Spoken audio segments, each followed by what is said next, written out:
Hi, Susan. Let's give it just a minute or two. We have very, very little business to go over, so I don't want anybody to miss out on anything for. Is Rich here? Yep, Rich is here. I see Yeah, him Rich. signed on. Hi, Rich. Hey there, how you doing? Good.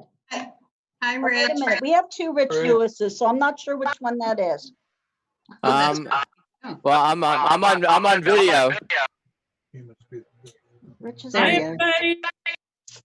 So we got to mute one of the Richards. Hi, Marianne. Hi, Lynn. How are you? I'm good. How are you? Good. I haven't seen you in a long time. Yeah, I miss everybody. And Fred. He's Malcolm and Fred is Beth. What? Who's dead? Did I hear that right? Marianne is balancing Fred. She's got a new persona and so does he. Oh,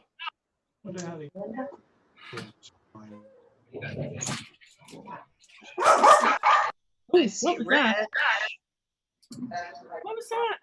Oh, cool. Huge map of So Rose, was that moose a male or a female? Oh, that it was a it had no rack. So I'm assuming it was a female because everything I read was saying that by now spring summer is when they carry their rack. Where's Leo? Yeah, they should have been in velvet at this point, starting to grow. So yeah, it was definitely a female. No rack. I mean, I wasn't gonna go up and say, can you lift your leg for me either? Pretty She big, huh? was huge. Hey, all right. Couldn't even Get Leo. Get Leo. You saw her legs and you saw her upper body moving, but A you rat? couldn't. Stand there. Go ahead. People are killed every year by moose on the highway because the car takes out the leg, and the body comes right through the windshield. That's it. It's not like hitting a deer because a deer you're hitting the body. And my husband's like, he goes, should have hit it and brought it home. I said, she could have totaled my truck out. Oh yeah.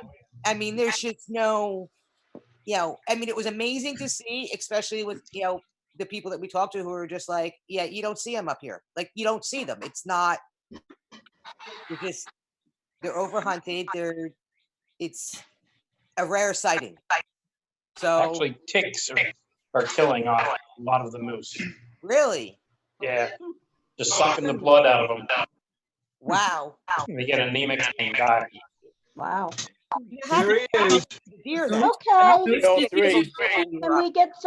Can we get going? I think we're ready. okay.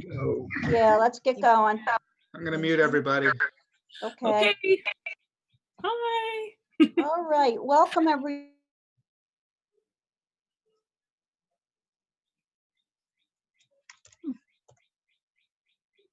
Said she's from the Ocean County Camera Club, and I see Bonnie Revere connecting. Bonnie is from Wait, come here.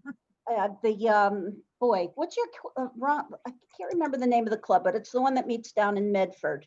It's the South Jersey. That's it. South Jersey Club. So welcome to you. Anyone else who's joining us, if you could just raise your hand in the chat so I know that you're a guest or a new member. Okay. I thought I had that right, so that's good. All right, we don't have a lot of business that we need to go over. You all should have gotten the recent snapshot that we sent out. Thank you, Marianne, for putting that together. I'm going to repeat a couple of things that are in there. We still don't know, of course, what's going on with the Presbyterian Church in Cranbury, when it will be open again, when it will be safe for us to all come out in public. So we, of course, have a couple of months because we're only having one meeting in June. It's 2 weeks from today. It's June 7th. It's the motion competition. We were supposed to have then have a picnic later in the month But as I mentioned last time, we're canceling that if by some chance things improve significantly over the summer. We might look at doing it at the end of August or September. Otherwise, we'll unfortunately just have to forego it.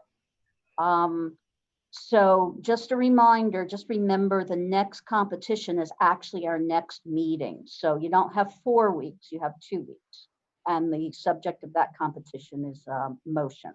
And that's, I'm sorry, the upload is June 7th and the meeting is June 10th. And then could you please unmute Terry, Matt? Terry's unmuted. Terry, you want to talk about? Yeah, the only thing I have to mention, Mary Ann did a very good job of putting everything into the snapshot. So she put all the winners in of the last 2 competitions, but they went out in an email blast earlier. So just a reminder, August 29th so far is still the date for Photorama. If you signed up, you're still signed up.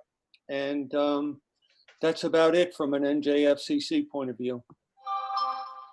Thanks, Terry.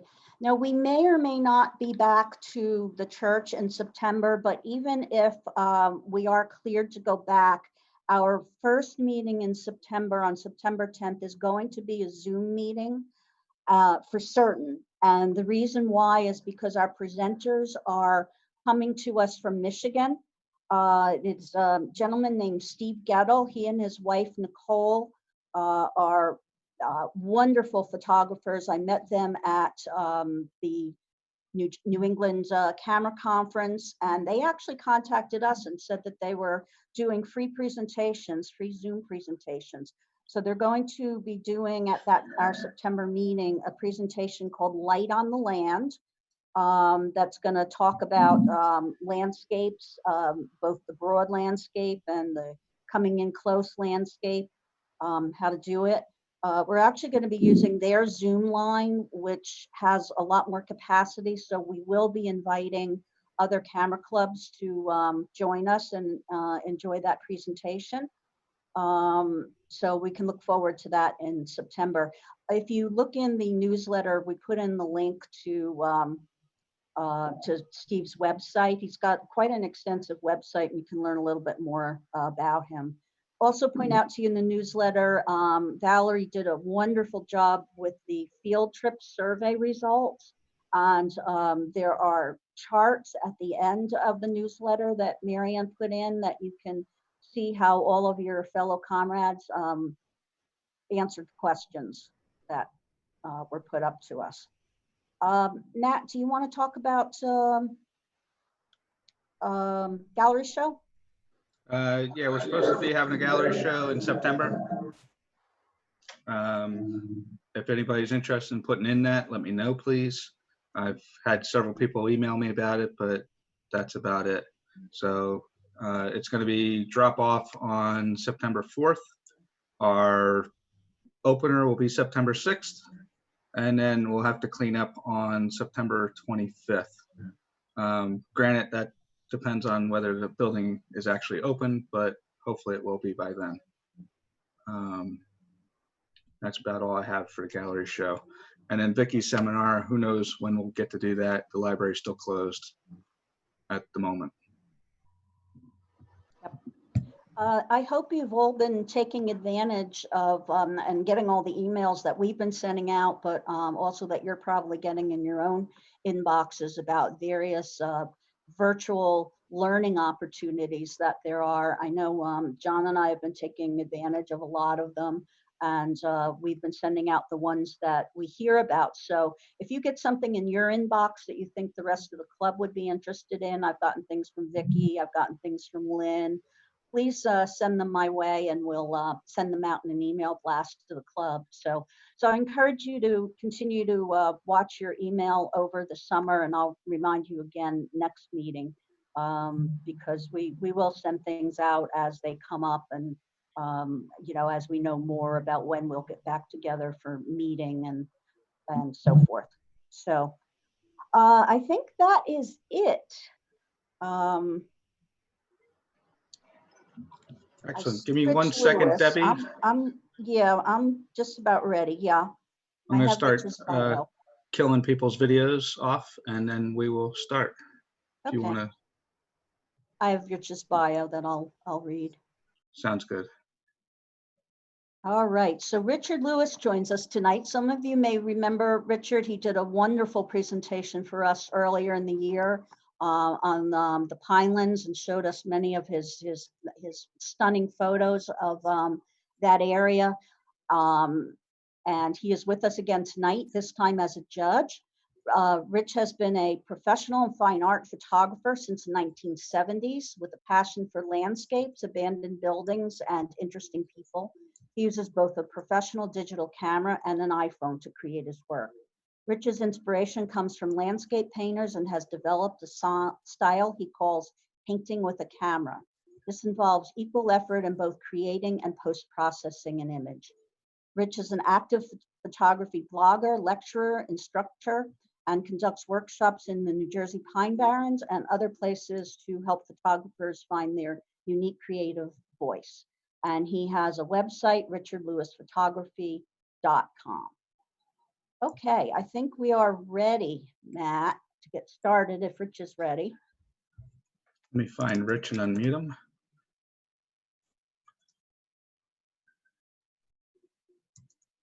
Hey, everybody. Is that the right Rich? Okay. Yep. Yeah, you got me. We have two Rich. We actually have a member, Rich Lewis. Oh, really? All right. Yeah, we do. I need to meet this guy. We do. Excellent. Give me 1 second and I will start the competition. How many total images do we have tonight, Matt? I think there was 57 total. Okay.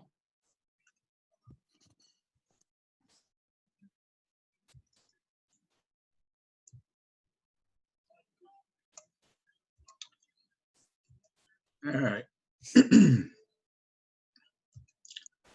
This is going to be group 1 didn't put anything in, so we have group 2. There's 14 images in this group, and we'll start showing them. Debbie will read off the names, and then you can do your critiques. Okay. And here we go. Okay, level 2. Smooth. Okay. So this, I mean, overall, this is a great idea for an image. I really, I think the exposure is great for a long exposure. You've got really, really nice silky action going on in the water, and it's creating a really great diagonal as well. And it's really, it's a great concept for an image. The one thing I'm seeing on my screen, though, is it looks to me like the rocks are a little soft. And, it's like, I got to go with, what I'm seeing on this one. So in that, it's almost as if the focus isn't right, or maybe the camera was bumped a little bit during the exposure. But it's just looking a little soft. And so I'm going to have to give this one a 6. Holding seat for Bugs Bunny. Oh, I get it. I see bugs. Interesting use of a swipe. It's an interesting topic to do this on. I like the colors of it. I like the fact that you swiped on a diagonal, even though pretty much everything in this image is kind of straight up and down with the trees. It makes a really interesting effect. I got to give you kudos for that. I do think, though, Bugs himself is a little, he's neat as the center of the image, but off to the left, there's a couple of pseudo bugs is on the left-hand side. One being there's a real bright one there that somewhat distracts. It would be nice if that could have been toned down a little bit. And then our eyes, after we go right to the bugs, and then we get to wander around the rest of the image. But it's an interesting concept. Give this a 7. Misty shoreline. I tell you, nothing like rocks and water for a great long exposure subject. Uh, I like this. I like this one a lot. I mean, here the rocks are very sharp, and that's really a nice thing. I like the, I like the way the water looks. It looks like there's almost some mist in the water or something like that. It's neat, and we've also got a nice diagonal along the shore and so on. The one thing I would say about this image, I mean, overall, it's a great concept and it's very well executed, technically really good. But from a compositional standpoint, I'm not there. I don't see the visual flow in this image that I would like to see, where your eye kind of is led around the image or so on. It's just sort of, the rocks are kind of randomly placed, so my eye's going from one to the next or so on, and and it's just kind of like up at the top. Even though I like what's going on, there's not a lot to kind of contain me within the image up there. So I would like to have seen this maybe at a different angle, maybe either get real close to the water and just pick out a couple of rocks that make a nice pattern, and go with that, or and maybe not have as much sand in the image or so on. But I think if there's a little more flow to this image, it's great. I mean, technically, you've got it down. Give this a 7. Winding flow. Yeah, I like this a lot. Now, as we were talking about visual flow, this image has got a great flow to it. I mean, I like that it's a very long exposure. A lot of times you might do a 1-second exposure for a water flow like this, but the photographer looks like they went and did a lot, a lot longer of exposure, so that instead of silky water, we've almost got like a misty water, which is really kind of neat. And what it's doing is it's creating a nice curve, and your eye starts at the bottom of these rocks, which are, got some interesting texture to them. And then my eye works its way up into the image. And I like the overall composition to it. And I like too that you're dealing with somewhat of a difficult lighting situation here. So I would think there was a neutral density filter involved with this, because you can see direct sunlight on the rock in the midground. You can see sunlight in the background and so on, but yet nothing's really burned out, which is great. I mean, again, technically well handled image. Give this an 8. Colonial Park stream. Compositionally, I like this image a lot. We got a nice diagonal, and I think with long exposure, we're going to see a lot of flowing water tonight, which is like, the perfect subject matter for long exposure, is to get that nice silky flow. I like particularly that there's like kind of almost steps in this thing of rocks. I mean, I guess it's a dam basically, but the way the water's flowing over it creates some kind of really strong diagonals and so on. I like that. Now, maybe a suggestion on this one would be to either crop or clone out that log that's in the background. I mean, it's an interesting feature, but it doesn't fit it. It doesn't quite fit in. And I would think if it was removed by cropping, it would, I don't think it would affect the image that much, but I think it might even make it a little bit of a stronger image. The other thing that I would like to see on this actually, I think, needs a bit more contrast. The whites in this image they're just not quite there. I mean, I see some sunlight in the background on the foliage in the background, and my eyes kind of going there, but that's not the subject of the image. So I would like to see you bring up the whites and the water flow a little bit more, and I think it would make this image a lot stronger. Give this a 7. Pinhole bookends. So I like the bookends. This is an image that works really well as kind of sort of breaking that rule that you shouldn't center your image. I mean, you've got sort of you've got the image nice and centered, but yet it works well because you've got these symmetrical bookends of these cats with their rear ends up against the books and so on. And it makes kind of a clever little thing. Now, again, on my screen, this looks really out of focus, or it looks really soft. I mean, I see nothing sharp in here at all. I can't read the titles on the books. I mean, it almost looks like as if this was either cropped extremely. I'm also seeing a lot of noise in the background too. If you notice, particularly on the left, there's a magenta noise and some horizontal banding noise going on here too, which again makes me think this is either blown up really excessively or it was shot at a very, very high ISO and it's just looking really soft.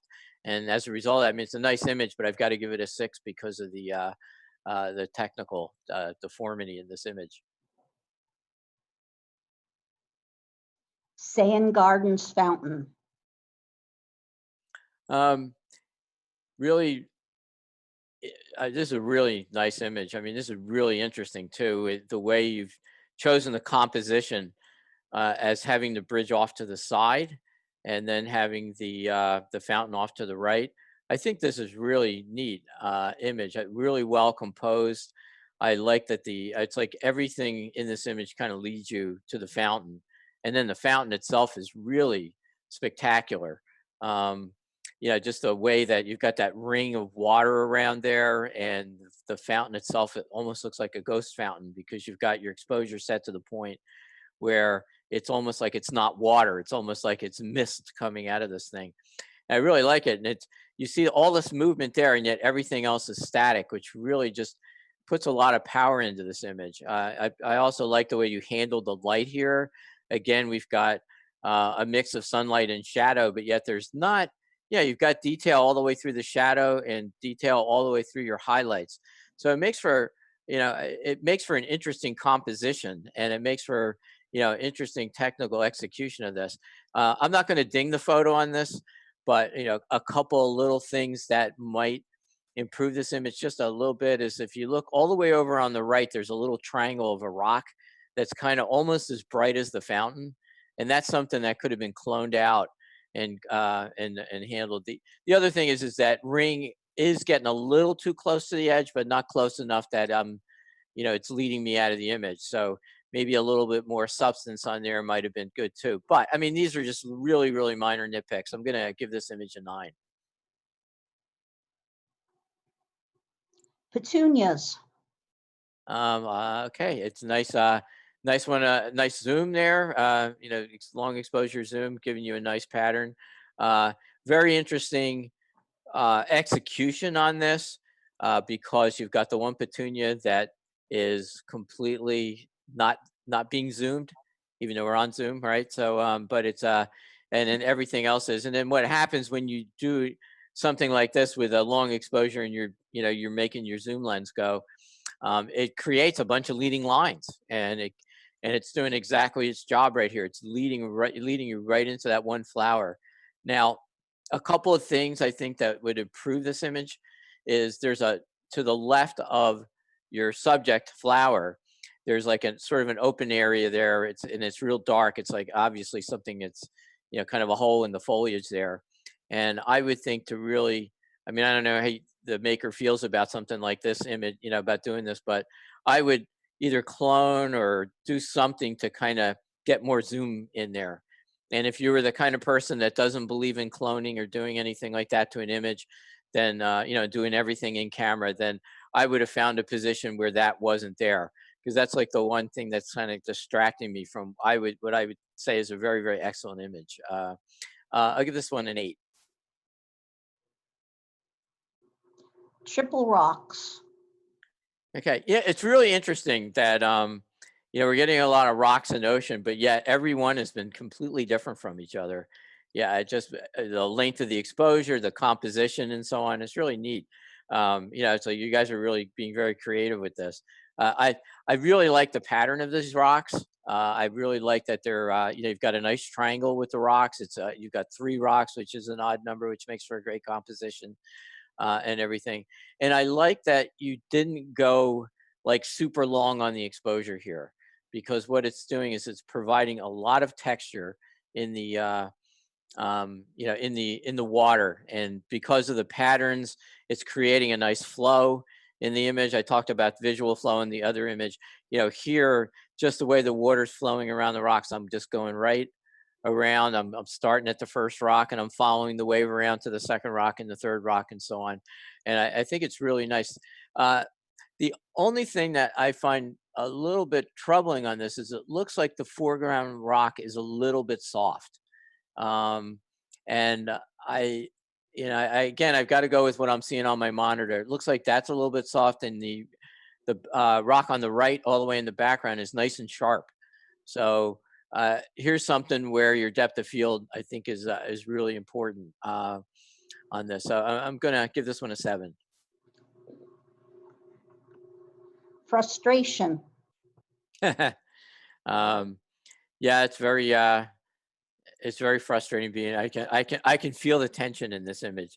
Yeah, and it's an interesting thing because the reflections on the tiles in the tunnel here are just really they kind of add to that. I mean, red is a really powerful color, and red is also symbolic of something ominous going on.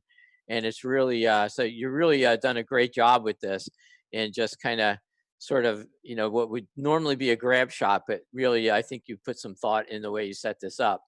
And you're creating a visual flow, because you've got these leading lines leading you right into the center of the image, and then you're seeing this frustration of all these cars just sitting there in traffic. What I would do with this particular image, and I think would really help it, is if you crop out on the left-hand side, you've got those bright lights on the left. I would crop those out because again, you know, after my eyes, it's sort of being pulled in that direction, even though it's a very powerful composition, my eyes being pulled to that spot. So what I would do is crop it out. And I mean, and none of the stuff on that side of the image is that important. You've got a little piece of the car there that doesn't need to be there. If you cropped it right around where that Mazda was, I think that's a Mazda. But you know, it's kind of the greenish color car. If you just cropped it along there, so that's in there, and then maybe clone out or tone down any of the bright areas that are left over, I think this would be a much, much stronger image. Give this a 7. Scenic vista. Again, another interesting use of rocks and water. You know, I mean, here we're seeing these images over and over and over again, but yet there's no there's no repeat. You know, nobody's gone and done the exact same thing over and over again. So, and looking at it, I mean, I like this. I like the composition. You got a nice diagonal with that jetty, and then you go into these layers, or you got the swimmers out there that seem like, I guess they're swimmers or surfers, and they're all kind of lined up, or maybe they're birds on rocks. It's hard to tell, but you know, but they're nice in a line there, and then you go all the way down, and then you got this interesting building in the background there, which is you know, I tend to be more go towards the natural, and I'm not a big fan of having buildings and things in photos like this, but here it works, and it works really well because it's a place for your eye to go to, and it's a really, really neat thing. Now, a couple of things to improve this image. I think you could crop out some of the foreground on this one, mainly because you've got this sort of flat negative area that's enclosed by this jetty, and there's not a lot going on there. There's just the color blue. And you've got all this texture and flow in the rest of the image, but here it's just kind of a dead space. And it's also really kind of bright. So maybe if you crop this a little bit more, you'd still get that diagonal effect of the jetty, and it would tend to lead you more, and it would get rid of this negative space, which really is probably about 40% of the image. And again, and I don't know if it's just the way it's being projected or not, but I'm seeing here also, it looks to me like there's something a little soft, or maybe it's just the way the mist is falling on the very, very foreground rocks, where it's kind of lighter than the rest of the image. But anyway, I'm gonna give this one a 7.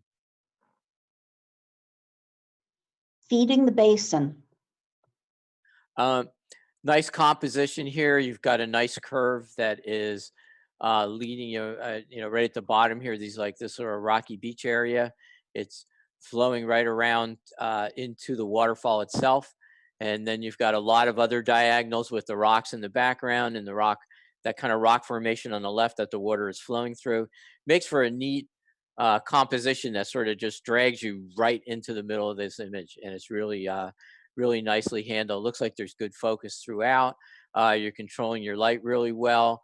The one thing I get a little concerned about here, and the one thing that is a little bit bothersome in this, and this is a tricky thing doing this kind of water stuff, particularly with water that's cascading like this, is if your shutter speed is too long, then what happens is you start losing the detail in the water flow. And if you look on the left side of this little waterfall here, you see great detail. You see all the flowing lines and everything. And even though it's bright, you see just a lot of detail and texture throughout. But then on the right-hand side, you see basically it's just this, everything just blurs out into white. And what I normally do with something like this is I'll do an underexpose and then this exposed, and take that underexposed section and put it into the area that's being burned out. And that allows texture to be throughout the image. But overall, I mean, it's a great composition and a really great idea. And I tell you, I just love flowing water like this. Going to give this one a 7.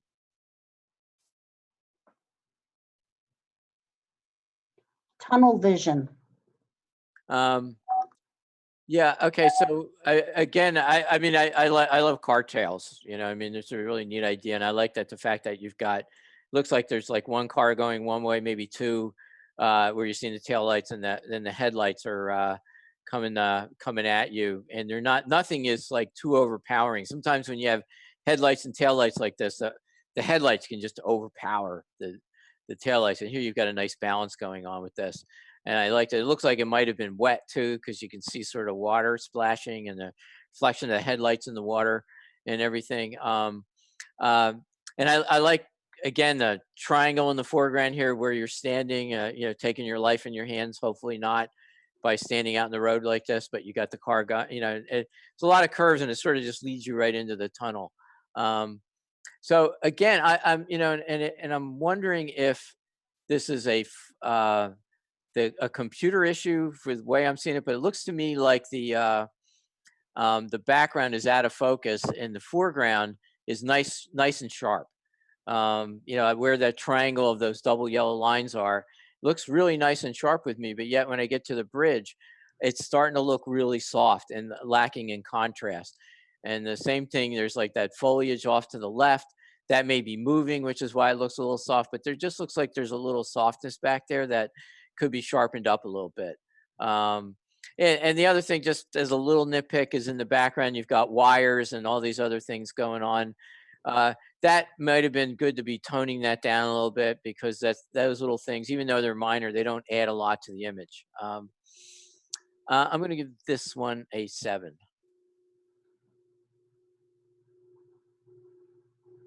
I don't see a name on that one, Matt. There's overflow, I saw. Oh, okay. I missed it. Yeah. So, which exactly what's going. This is an interesting idea for an image. It's you know, you've got this diagonal going on of this grate that the water's flowing under, and then you've got the water flow. So you've got these like kind of converging diagonals, which is really kind of neat. And you know, it makes for almost like this is now becoming somewhat of an abstract and not necessarily a you know, it's an image about water, which is kind of neat. I like this a lot. I would have experimented with this, and I don't know if you did and you decided to go with this, but I would experiment with different shutter speeds to see what it would look like if the flow is really strong, what a fast shutter speed would look like if you started to see every drop. You know, this one's kind of an in-between thing, like maybe, I don't know, quarter of a second, third of a second, something like that. And just like, I kind of think a little bit more flow in the water might be a little bit better. And then also there's that one area above where the water flowing is, there's a splash going on. And then there's the basin where you see that.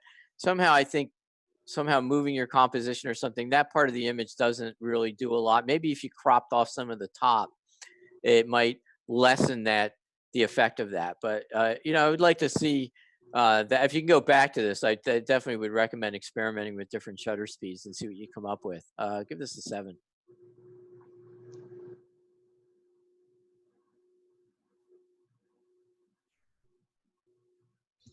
All right, that was the end of those images. We had 14 of them. So we need a first, second, and third, and 3 HMs. You have 1 9, so obviously that's going to be the first. Yep.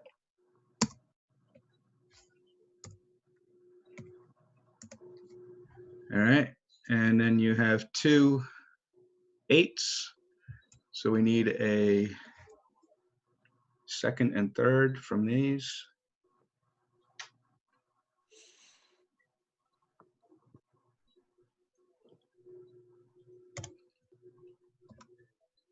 Then you got that one. And you got that one. Ooh, tough choice.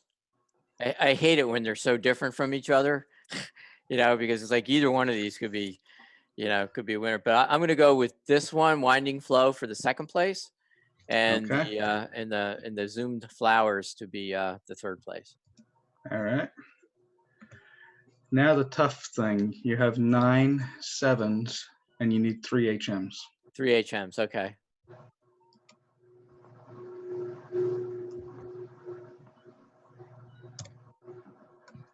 So I'll go through them and then I'll go back and you can pick which ones you like. Okay.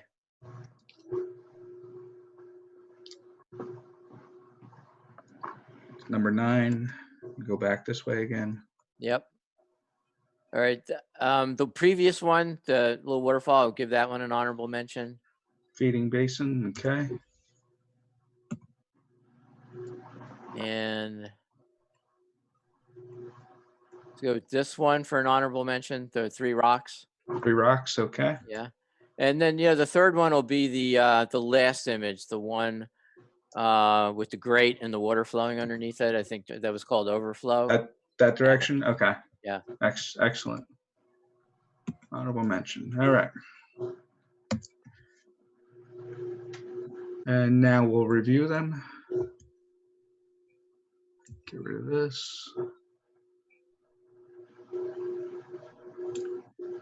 And review. Okay, level 2. Honorable mention, Triple Rocks, Lou DeVico is the maker. Congratulations, Lou. Yay. I'll clap for everybody. Feeding the Basin, Matthew Rank, honorable mention. Congratulations, Matt. Thank you. Overflow, Pat Curzel, honorable mention. Congratulations, Pat.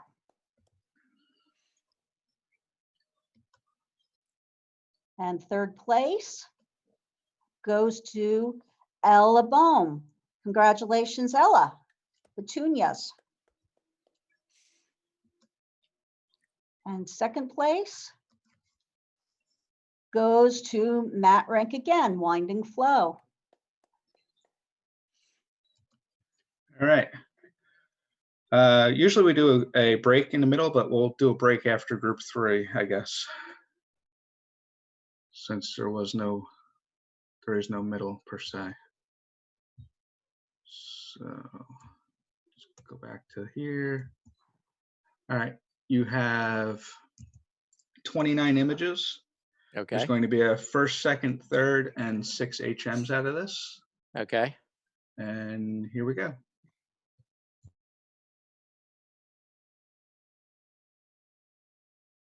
Up in Smoke.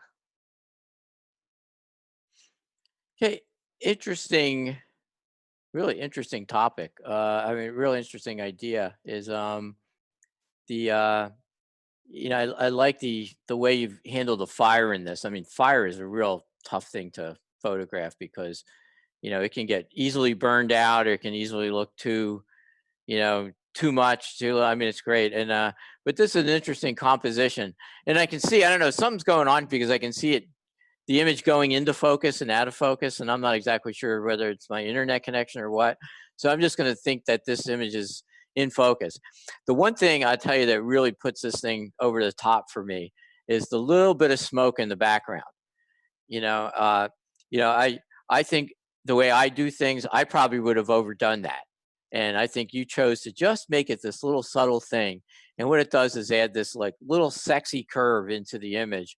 And it's just so perfect. And I think that was definitely the better way of doing it than the way I would have handled it. So I applaud you for, kind of holding back on that because it is a really neat little clump of smoke. But this is a neat image. The color is great. You caught the fire at the right time. I don't know how many leaves you had to burn to get this. If you set off a smoke detector or anything like that, but it's really, really a neat concept, neat job. I'm going to give this a 9. Before the Storm.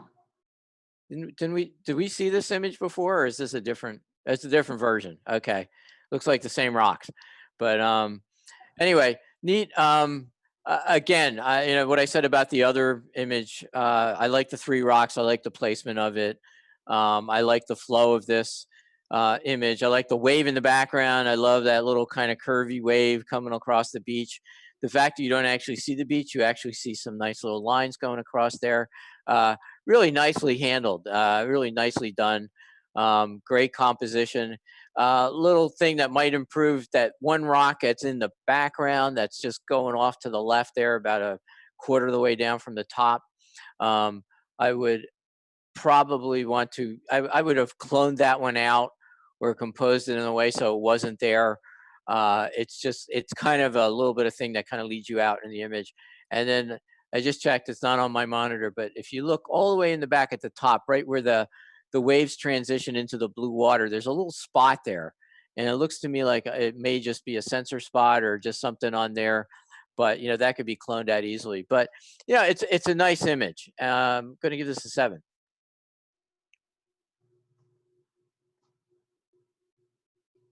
The Flume, Franconia Notch, New Hampshire. Neat flow. I like the curve of the water. I like the way I like your exposure on this one. It's just really, you got great water flow. You know, you went with a longer exposure than what would be deemed normal for something like this. And as a result, some of your smaller little ripples of water, particularly in the lower right, are really, really showing up very nicely. And yeah, I think you've done a good job handling this. A couple of things though, to me the image looks like the color balance might be a little off on this, and it might just be just a little too saturated in the oranges and reds. I mean, it looks, those leaves and everything just look a little bit like I wish they weren't as colorful. There's also a lot of blue color in the water, and I think you could probably slide that down because it tends to look a little turquoisey, which gives it a little bit of an unnatural feel.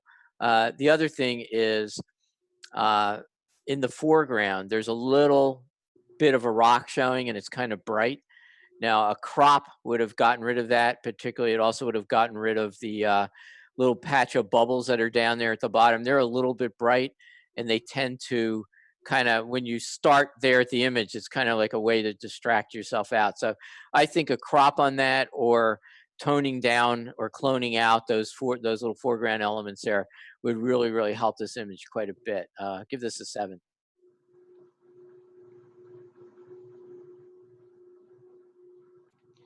Ivy covered castle. Great use of black and white. I really like this a lot. You know, we had a board meeting at my camera club. We were talking about monochrome and how we're going to handle that in the Zoom future if we don't get to meet personally. So kudos to anyone who's doing black and white when you don't have to. I like this. I like the tonality of this image a lot. I like the way there's a lot of texture in the foliage and the way it's covering this ruin of a castle and so on. I like your foreground water. There's a nice flow in there, and that is really great. You know, normally I'd say like, oh, maybe we need to crop that out because it's not doing anything. But because you've got water flow there, it's really, really, I think it's great. I like the clouds too. You've got a lot of detail in the clouds as well. The one thing I would suggest for this image is I would think that even longer exposure might have really helped this image, and it would really make the clouds more streaky and everything, because right now they're transitioning between streaky clouds, which is what you're going for with a long exposure, and out of focus clouds. And I think a little bit more of that streak would really, really accent that more. It's minor, and it's a matter of taste. The other thing too is on the lower right-hand corner, it's really bright there where the water is. It's just a reflection from the sky. I would tone that down, because anytime you have brightness in the corners, it's like sort of I call it an escape route from your image, where your eye just wants, it's a way of leading your eye out of the image, which is something we really don't want to do. But all in all, it's a nicely handled image. And you know, the sky thing, I'm going to go that as more my taste versus yours, so I'm not going to ding you for it. I'll give this one an 8. Grand Central Station. Interesting idea of using a swipe. Yeah, I like this. How I mean, I like the concept. I think with this, though, I think you may have swiped a little bit too much on this, and what we end up doing is we're losing any kind of thought to this image. You know, sometimes if you do a minor swipe like this, you get this really neat painterly effect on something like this. You know, the fact that you're using this with people and a stairway and all this stuff, it's kind of a unique concept, but I think it's a little bit too overdone on that. The other thing is if you're doing something like this and you're already into the world of abstraction, you got to like watch, you know, with this, you know, just quick story. My mother owned an art gallery. She sold a lot of art. She sold a lot of abstract stuff. So as a kid, I grew up on judging abstract images. But in this particular case, you got this what little piece of a guy on the left hand side of the image, and I think that guy needs to go. The shadows or reflections or whatever they are, the people in the upper top, there's 3 of them. They need to go there, and I would crop out. There's a real dark section along the stairway. I would crop that out altogether because it's really just kind of taking whatever detail there is and leaving it into no detail. But all in all, I mean, I think you should go back and try this image again and experiment a little bit more with your shutter speed when you're swiping. I think you're onto something really good here, but I think this one's just not quite working out. I'm going to give this one a 6. Hearts on Fire. Um, yeah, interesting. You guys are getting real creative with this, and I really like that. You know, it's really, you know, it's an interesting. I love the glass thing or whatever this is that you're doing, and then you've got the fire behind it and so on. I don't know if that how you have that set up, but it looks like it's in front of a fireplace or something. But it's a really neat idea. I like that. You know, I like the way the metal looks and everything. I love the way the lights going through that glass, and you know, it is a beautiful piece of glass.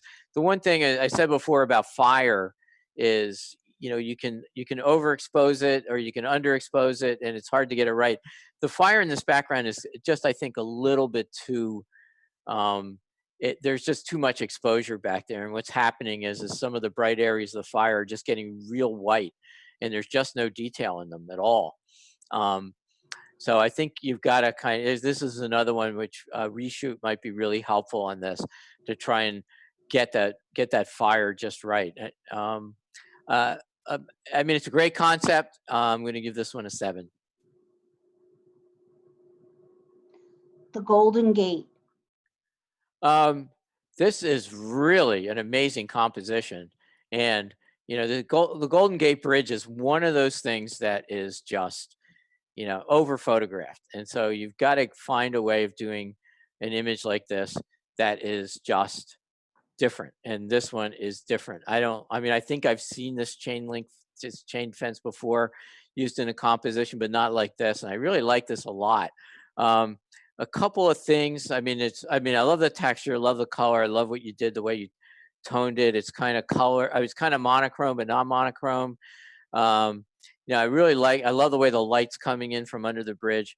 A couple of things that could make this image a lot better. One's sort of important and one's a nitpick. The sort of important one is the water is nice, got a nice tonality to it, right to that one stanchion or pillar or whatever you want to call it on the right hand side, and then to the right of that, the water all of a sudden gets really bright. And I think you should have, with that, I would have toned that down to kind of match it to the you know, to the rest of the water. I think that would have really made for a powerful thing. The other thing, this is the nitpick, is that there's that rock underneath the chain about a third of the way into the image, and I would have either cloned that out or positioned the camera maybe just a little bit lower so the rock was separated from the chain. Again, minor nitpick, but it's just something to think about next time you go to San Francisco. But overall, it's a great image, and just because of the strong composition on this one, I'm going to give it an 8. Abstract 67. All right, I'm looking for the 67, but I'll take your word for it. I like this one a lot. This is really neat. This has got a lot of great stuff going on in it. I think it's kind of neat because if you really look at some of these, the little circle points at the top of these things, they kind of look like there's little faces in there. you know, particularly the orange ones. They all look like there's these little kind of ghoulish faces, and some of them look like birds and everything. It's really neat. I mean, I normally don't go for stuff like this, but I'm liking this one a lot. I mean, I think your colors are really well handled. I think you've got this kind of depth in here, mainly because you've got some things in focus and some of the stuff is out of focus. So it kind of makes a three-dimensional element to this thing. And it's just really neat. And it's like wherever I want to see something, there's something there. And then your edges are nice and dark. So I'm kind of trapped in this amazing thing. And I just want to like, this is one of these images where if it was hanging in a gallery, I'd probably like stare at it for like 10 minutes. I really like this a lot. Going to give it a 9. Stormy weather. You know, this is a tough thing to do and make it work. And I think you did very well with this. You know, I'm a big fan of like moving trees in the wind and stuff like that. I see people do it and it just is a total failure, which is usually the way my images look. And I see some that look really good. And I like this one a lot. I mean, it's just, there's a lot of flow in this image. It's, you know, there's like thought about where the trees are. All these lines kind of lead you in the, I mean, there's like this definite structure in the bottom of the image. And then when you get to the top, it's just going like nuts because these trees are going back and forth in the wind. And then all of a sudden now you've got structure again in the sky. And you know, the clouds and so on. And it's really, and it's kind of neat because the clouds look like nice and sharp and the bottom looks nice and sharp and everything else is just like going nuts. And I think it works really well in this. You know, maybe a little more contrast might help this image, but I don't know. I might, if this was my image, and I wish it was, I probably would add some contrast, and who knows, I might back it off again. But I like this image a lot. I think structurally and flow-wise is great. I'm going to give it a 9. And going square on this was a great idea too. A river runs through it. Nice black and white image. The tonality is really great. You got the glow of the wet rocks. You know, really neatly done. I mean, this looks just so wet, and I like that. It's, you know, really neat. You know, and here I like the fact that you've got this sort of silky flow and you've lost the detail because you've gone with a very, very long shutter speed here, and going in black and white also helps the fact that, yeah, I don't think you really need to see the detail in that. I mean, I think it works just the way it is. I would say, I mean, the randomness of the forest in the background, I think, is a little bit troublesome for this composition because you got all this sort of neat, sort of soft flow, and it's competing with what's going on in the forest back there. And there's just like, you know, branches going every which way. And, you know, I know it's nature and there's not much you can do about it, but I think in an image like this, maybe cropping some of the top off and cropping some of the right off, because particularly where those branches are going down in the lower right hand corner, there's a branch coming out of no place and it really doesn't kind of belong there. The other thing I would do is maybe darken the lower left hand corner just to kind of keep that bright area from, you know, providing an escape route. And then maybe doing something, I don't know what that is. There's that tree that's fallen across the lower right hand corner of the image, and there's something sticking out of it. And I don't know if that's a branch that was cut off really evenly or if that's just something that's there. I don't know, but whatever it is, it sort of adds a sense of unnaturalness to this very, very natural scene. But yeah, overall, it's a great image, great concept, you know, great use of long exposure. Give this a 7. Scotland. This is very beautiful image. Just really nice, great use. I mean, this is like awesome use of long exposure. I love it when you've got this exposure like this and you see, even though they're under the water, sometimes you see the rocks, you know, these waves are flowing over, and this is like a very, very, very long exposure. And so what it does is sort of turns the water almost into mist. And yeah, it's really, really great. Yeah, I like it. I love the strong diagonal that's created by these rocks here. And then there's another sort of triangular element with the water, you know, and it's kind of bright back there, but it's bright enough, it's small enough so that it really doesn't detract from the image. It actually enhances the image. And then you go back into the mountains, you know, to me, the main subject of this, or where my eyes going to, is that beautiful mountain back there, and then the sunrise or sunset, whatever it is. Just a beautiful flow to this image. I like this. Minor nitpick is that rock in the lower left-hand corner. Probably could do without that one. I could have cloned it out, maybe. But still, it's a minor thing. I'm not gonna. This is a 9, and I'm not gonna. I won't take it off for that. That's just basically a suggestion to make this even better. But great image, beautiful image. Trickle down theory. You get a point just for that title. This is neat. Another great use of breaking the rules by putting your subject right in the middle of the photograph. Here it works, and it works really well. I like that. I like the flow of it. It's very interesting. My eye just wants to lose itself in the flow of this water. A couple things are, and this is tough when you're doing a long exposure, particularly, in this type of environment, is that it's really hard. You're losing all your detail in your shadows. And I think that's, in an image like this, you really, because it's a landscape, basically, you really want to see that detail in there, particularly that upper little waterfall to the right and to the left of it. There's absolutely no shadow detail at all. And I'd like to bring that out. This is kind of like one of those things where HDR would really work really well, I would think.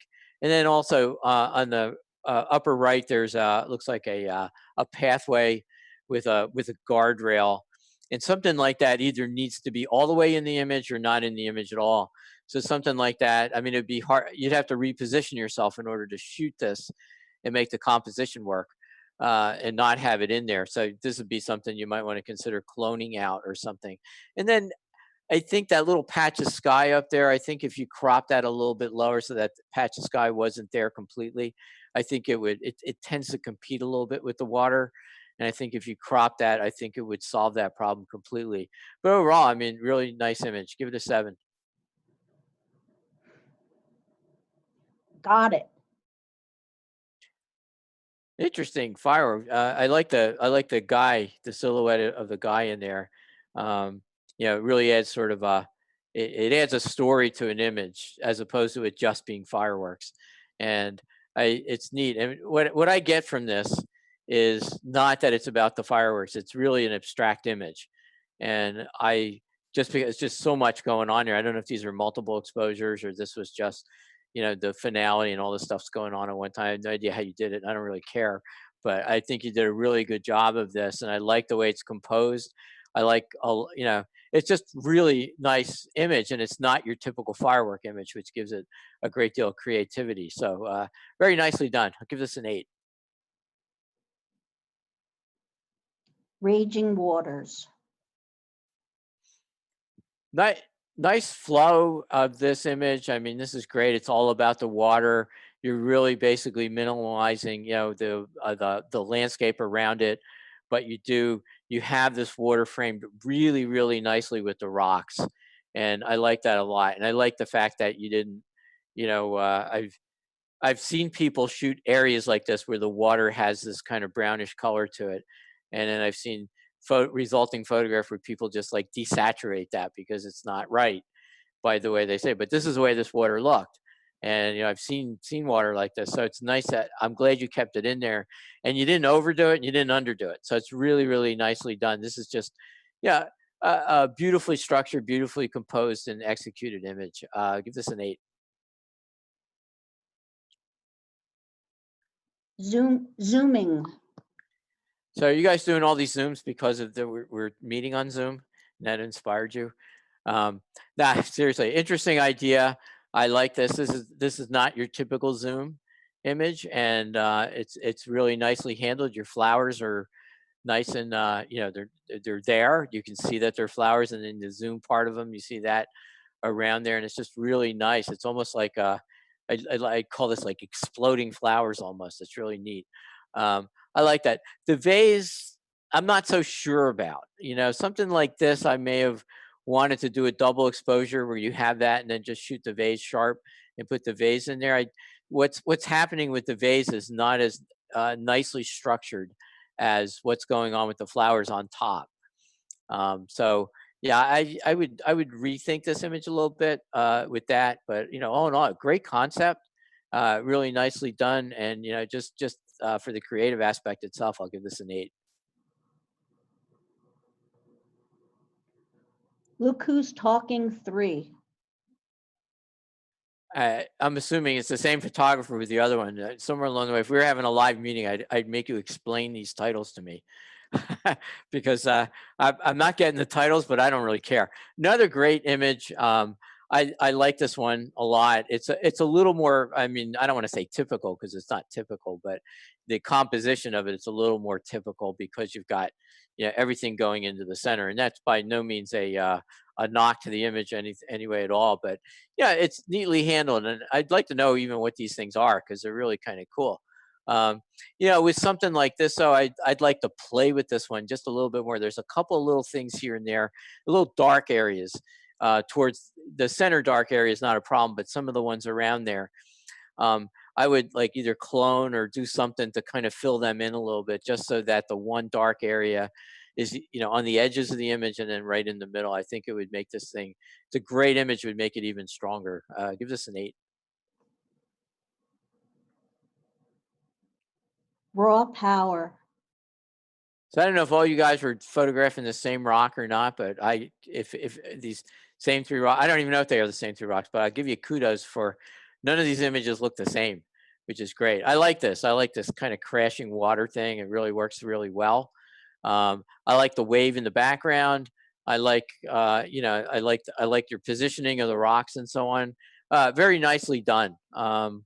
Very nicely handled, and so on. It looks to me though, and I gotta say the horizon on this is a little crooked. And that's something you got to be really careful about. It's an easy fix in Lightroom or pretty much any Luminar, whatever you're using to post process your images, you can easily fix these kind of things. But if you look, it's going a little bit downhill, and on that, it's just a slight thing, but it's something that should be fixed. I've because it's strong in every other part, I'll give this one a 7.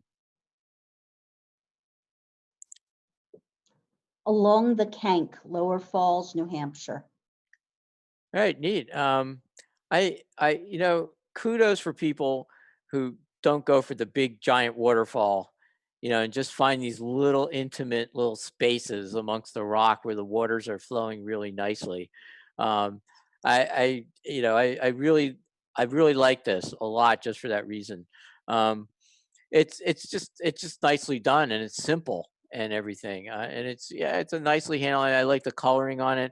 Looks to me like you were dealing with some possible tough light here, and you handle that very, very well. The one thing is we are losing a little shadow detail here, but not in a way that's like too bad. But I would think on the right hand side there's like a little triangular shape in the lower right hand, or just above the lower right hand corner, that I think it looks like there's detail there. It could be brought out a little bit more. And the same thing on the rocks on the left, there's like a little, you could maybe crop out that dark area and it wouldn't affect the image at all, or anything. But it's just really nice. And maybe too, that little stone in the left hand side, you could darken that a little bit because it's just a little bit too bright to be on the edge. And the same thing in the right hand corner, lower right hand corner, there's like a reflection off the wet rock, and that should probably be toned down as well, just to kind of again keep that kind of vignette around your image. Not that you have to make it like a super vignette, but just enough so that it doesn't distract your eye out of the image. But overall, nicely done, nicely handled. Even though I give a little thing, I'm going to give this one an 8 because it's really a very, very strong composition.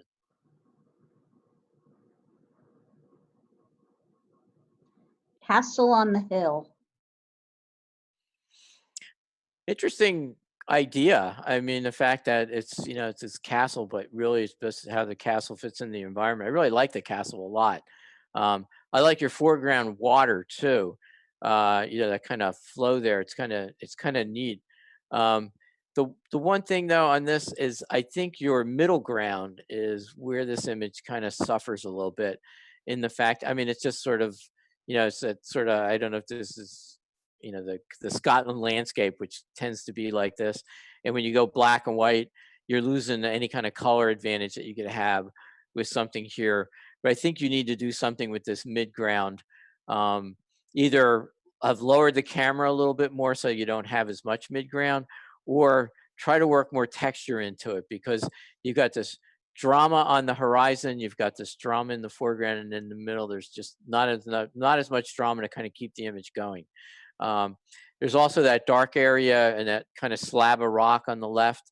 I'm not seeing any shadow detail in there, and I'd like to, something like this has got kind of a sort of Ansel Adamsy look to it. I mean, at least the composition and the idea of it.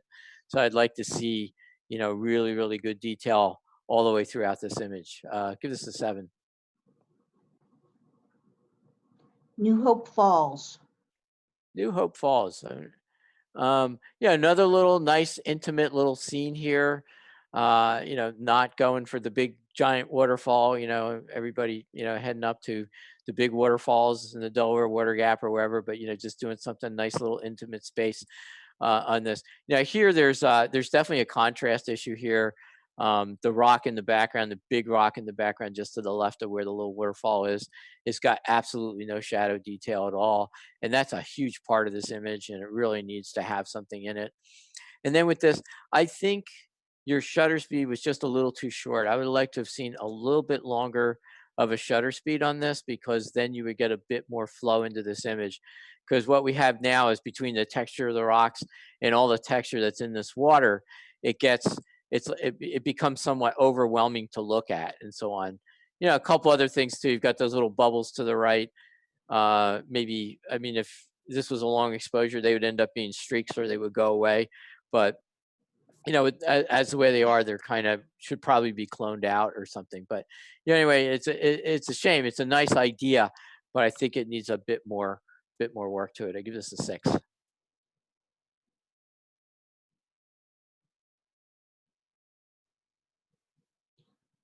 NYC Before Sunrise. Nice, beautiful composition. You got the curve in the road, you've got those light trails, which are really just making it, this work. I mean, images like this can be very, very confusing and very, very tough. But this one works really well, because it's just, you've got that one curve there that sort of pulls the image together, and it makes a curve. Your eye follows that, and then your eye goes to the skyline, then it goes into the diagonals into the sky, which is really neat. Now, the one thing about this is that the color balance just looks kind of off to me on this. And I just gotta, the lights, the tail lights on these cars look pink, and they should be red. The blue in the sky is also just a little bit too turquoisey, particularly for this time of day. So I'm just thinking there may be just a white balance here, or color balance issue going on. And I'd like to see that fixed. Give this, I mean, strong composition, but that kind of thing, I give this one a 7. Interstellar Nursery. All right, another great title. This is really interesting. And again, I have no idea how you made it. I don't particularly care, because I love looking at it, but I would like to know, just to see. But this is really just a great abstract, just nicely handled, really very, very interestingly done. I would say from a balance standpoint, it's a little bit, I love the way it looks on the left. You've got great colors, you've got, space between your, whatever those things are. And then when you get to the right side of the image, it's everything's really close together. Neither of them are bad. It's just that it throws the image just slightly out of balance. And as a result, it's just, it's a great composition, but it's not a perfect composition. But still, great concept, great color, great handling. Give this one an 8. And thanks for putting a little border around there too, so I can see where your image stops.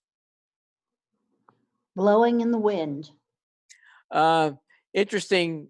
Again, we were talking about that, and I want to reiterate that how these work and everything. But this image, though, I think doesn't do it for me as much as the other image did. The other image had some strong anchor points, in that the bottom part of the image and the top part of the image had a great solid detail to hold on to, where this is just everything's moving and flowing in this, and it's just kind of, there's no flow to it really. I mean, there's nothing leading me to the image. It's just kind of this, I get what you're doing here, and yeah, I love the concept of it, but I think this one's just not working as much as the other one did. And I think just that one little cloud there is just, it's kind of like something like this either needs no clouds or more clouds. It's just sort of just not doing it. And it's just such a bright little cloud in this other thing. So yeah, I'm going to have to give this one a 6. Rocket's red glare. Nice fireworks shot. This is like kind of the perfect fireworks shot. Really, it's just nicely handled, nicely done. There's not too much fireworks, not a little bit of fireworks, too little. Just really neat. I like the way the fireworks look over, whenever fireworks go over a city, it looks kind of neat. But New York is really great because there's all these like lights that match the things and so on. And I think it's nicely handled. I think it's really well done. I even like the fact that you've got, looks like a plane is passing over on the right and you didn't clone that out. I would have cloned it out, but kudos to you for not doing it. Really nicely done. Give this one an 8.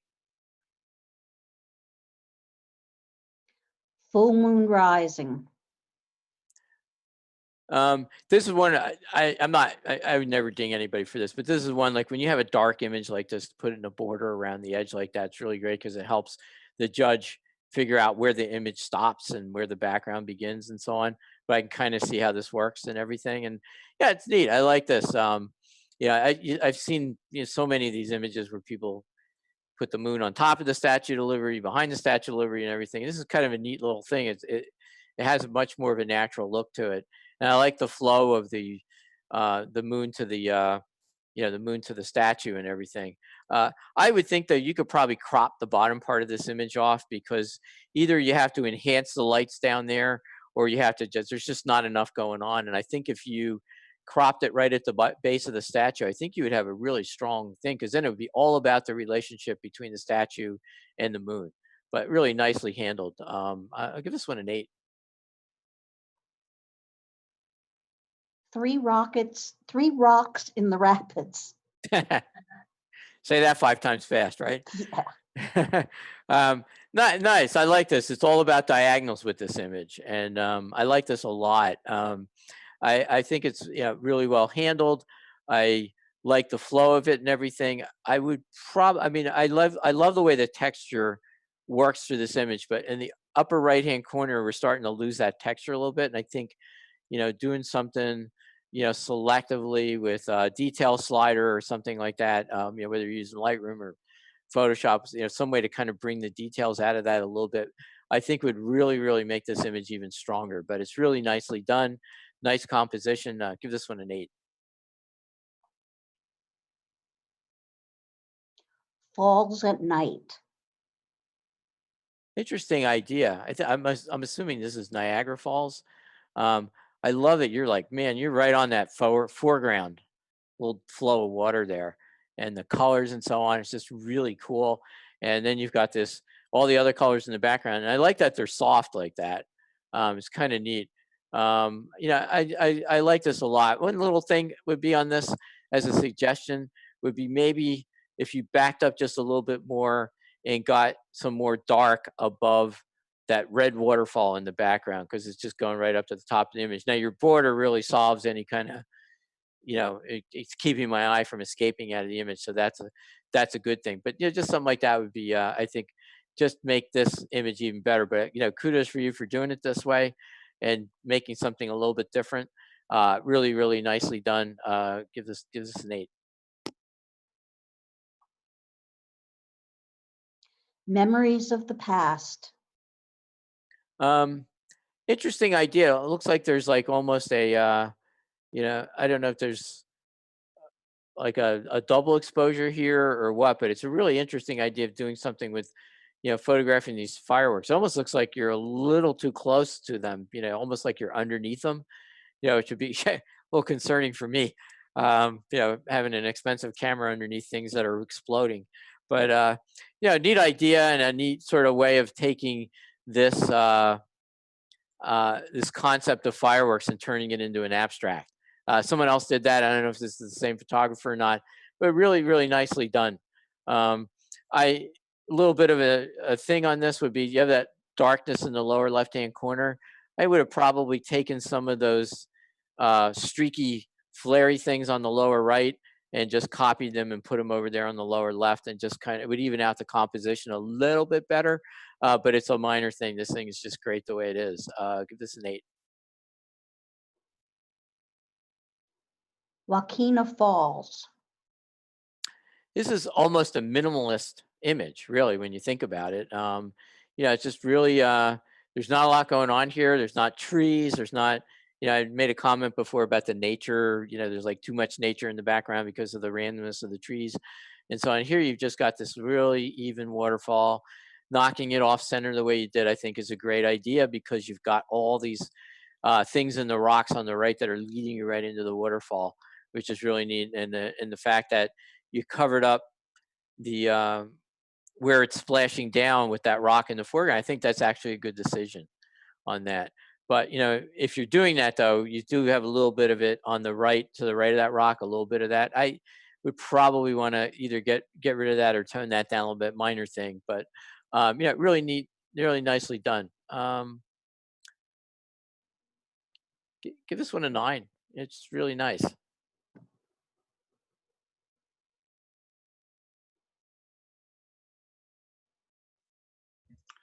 All right, we have 5 9s. And how many honorable mentions do we need? You need 6. Oh, okay. So here's your 5 9s.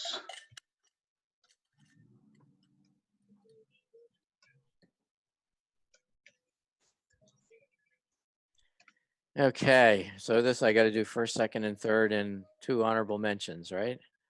That's Wait. correct. Oh God. Can I get back to you on this? No, I'm just kidding. Yeah. These are- The next group's even worse. So. Oh yeah. Oh well. Great. I mean, these are all just wonderful images. So I am going to go. So first place, I'm going to go with this one for first place. That The one. trees, stormy Yeah, weather. it's Okay. just it's a great concept, and it really not an easy thing to do. So I got to give kudos to that one. I'm going to go with that landscape for second. The Scotland. Okay. Yep. And then can you show me the first 2, the leaf and the abstract? Abstract. Leaf. Go with the Abstract. abstract will be third. Third. Okay. And then the other 2 are honorable mentions. This will be honorable. And honorable. All right, now the difficult task of giving me 4 more honorable mentions out of 13. All righty, I'll try to do this as fast as I can. So I'll flow through them twice, and then you can start selecting them. Oh, there's the first one. Yep.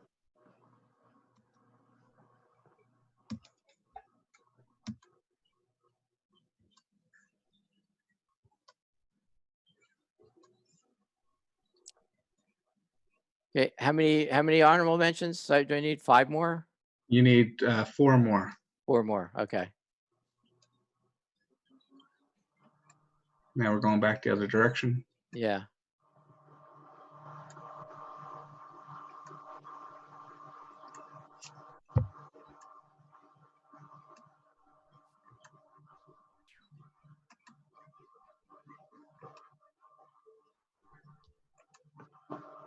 Right. This one's the Golden Gate Bridge will be 1. Okay. All right, and just 3 more. yeah, 3 more. So I got that one.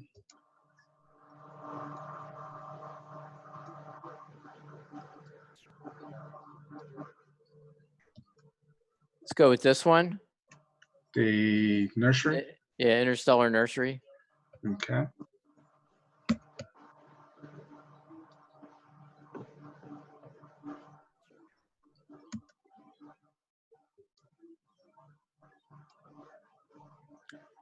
And I'll go with the fireworks over New York City for the This one? yep. Okay. And should be one more. One more. Okay.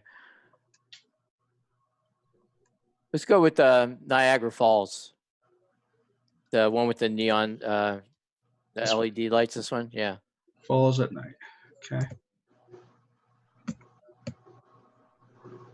I believe that's correct now. Let's just see. 1, 2, 3, 4. All right.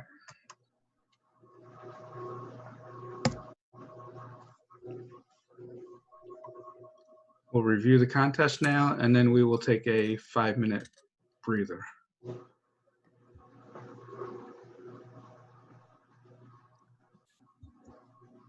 Okay, level 3 winners.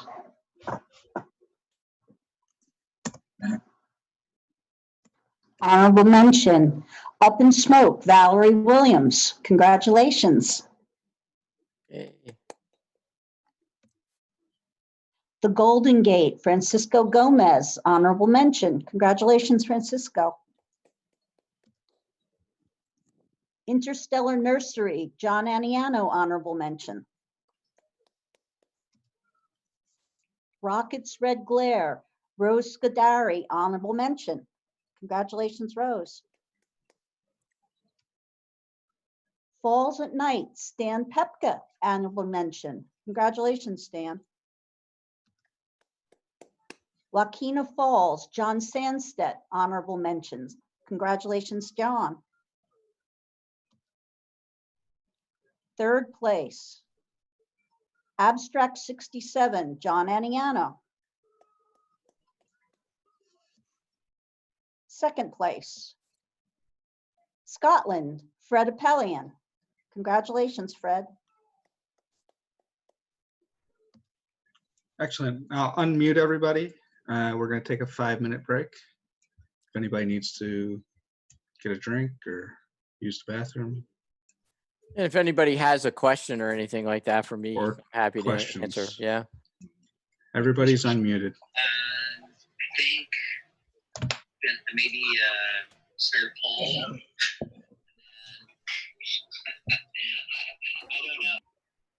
I don't know. You don't like that. You want to keep looking yourself?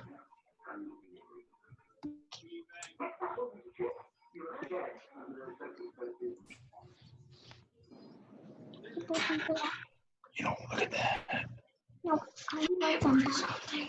No, can you find more ways to find? Okay. Hi, everyone. You do- If you don't want to be muted or unmuted, please mute yourself again.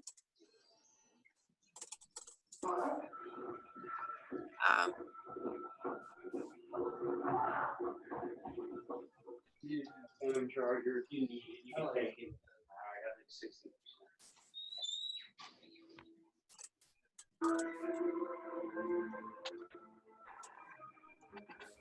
Kathy, are you watching a scary movie? And also the chat is open if anybody wants to talk on it. And Debbie, you gave a date that was on a Thursday Oh, for September, I believe. Let me find it somewhere.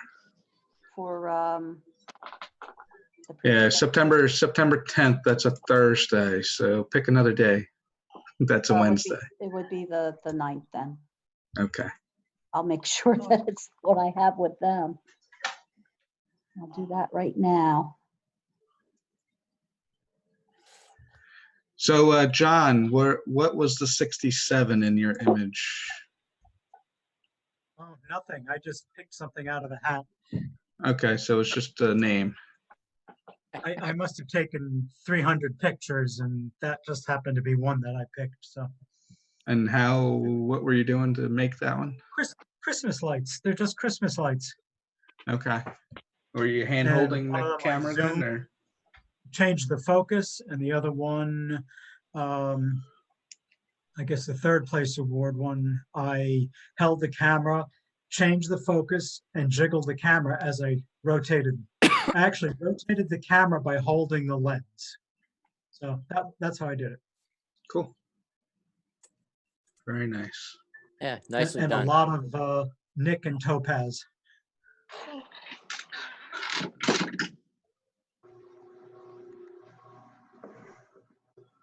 So, Matt, was one of those in your backyard again? No, actually, they were up in New Hampshire. Both of them were Good. New Hampshire.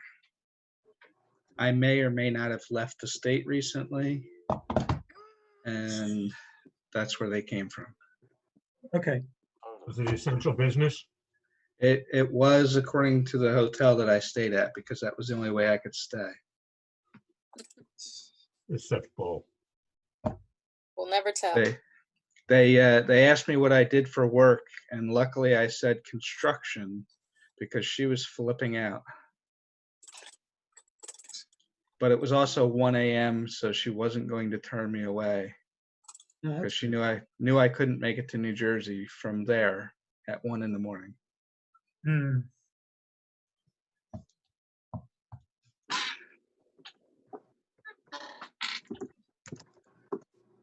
It was interesting.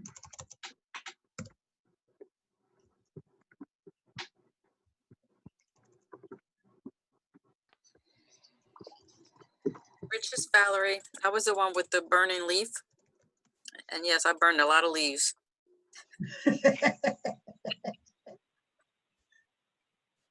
Very creative. Nice. I will say part of it is out of focus because the leaf was moving around as it was burning. So Nice. Did you do that in your little light box, or? I said Valerie's been playing with fire again. yeah. So no, I was not in my light box. So it was definitely in my basement. I had it on this little stand that holds photo hold pictures, you know, with the little clip. And I put it on there and lit it on fire, but I had it inside of like a little metal pan, like you would have like lasagna in or something. Okay. But I also had my fire extinguisher close to me and a cup of water. So I was ready. Nice.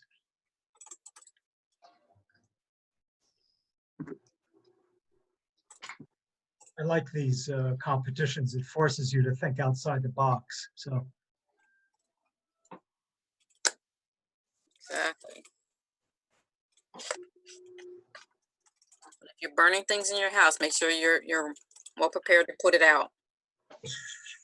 Your fire insurance is paid up too, huh? I don't want anybody saying Valerie said we could burn stuff in the house. No, be prepared.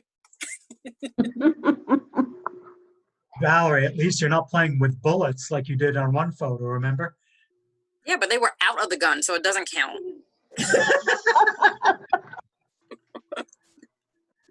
All right, guys, I'm going to mute everybody and turn off the chat. And we'll start up with the last group.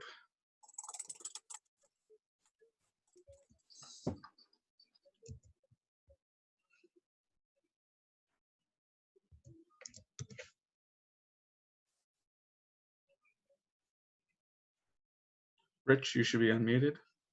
Yep. And Debbie, you should be unmuted. Dokes. Excellent. This is our last group. And then you have the task of picking the best to show as the first places. Okay. This group, we have 14 images. So we'll need a first, second, third, and 3 HMs. Got it.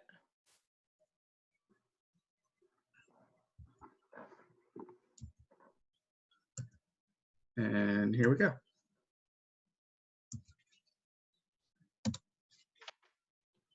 La Cueva del Esplendor. Really interesting image here. Yeah, waterfall in a cave, or at least an overhang of some type. Really great composition on this one.